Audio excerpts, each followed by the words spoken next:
You can make a difference. There's an inane phrase. How about this?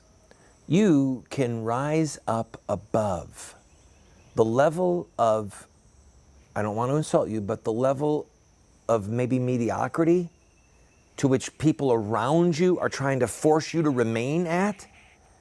You can rise above that. You, if you'll offer yourself to God, if you'll take up your cross, if you'll say, Lord, here am I, send me.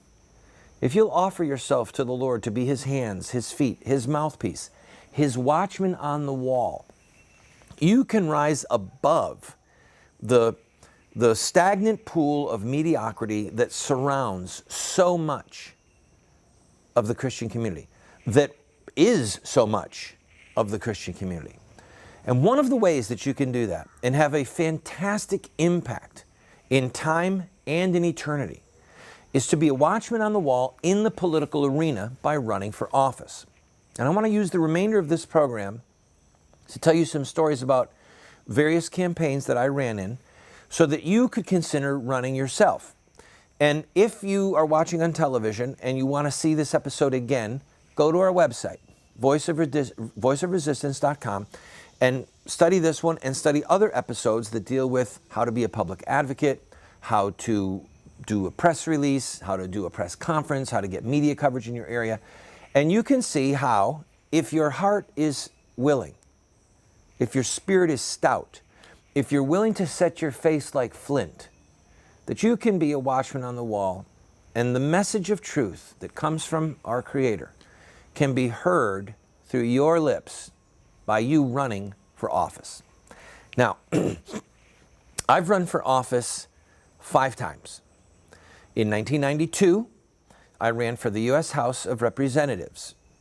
In that race, I ran as a right-to-life candidate. It was a third party, a minor party in the state of New York. And I did not spend any money. I did not raise any money. I did not run any television ads. But the Right to Life party of the state of New York said, would you please just let us put your name on the ballot so that we can have the right to life issue at least be in front of the voters?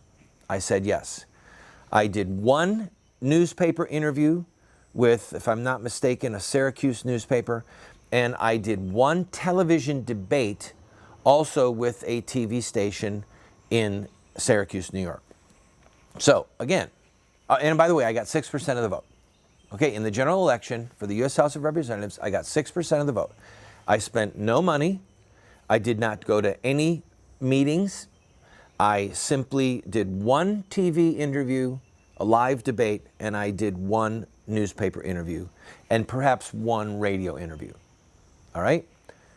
That's what I did.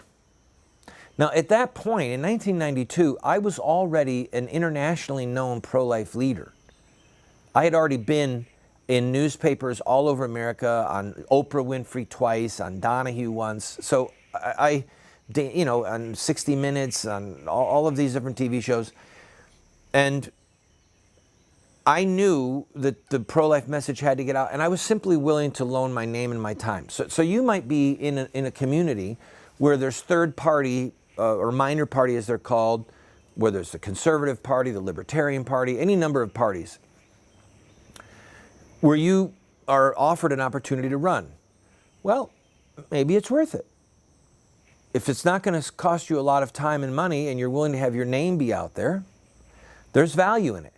And if you do 2 or 3 TV or radio interviews, well then instead of your name just being on a ballot, you get to speak to 10,000 people or 50,000 people, depending on what media venue is covering it. All right, so that was my first race. Then I ran again in 1998 for the U.S. House of Representatives, and that time I ran to win. So I was in a primary, and then I ran in the general election. In the primary, we had it in that particular year, it was the 5th most expensive primary race in the country. I'm going to take a break, but when I come back, I want to tell you about the ad hoc committee, the club, if you will, that joined forces to break my back. And this will give you an idea of the other side of over here. If you just want to put your name on it, it won't cost you much. If you want to go over here and put your name on there and really fight to win, you have to be prepared to get the snot beat out of you. I'll tell you about it when I come back.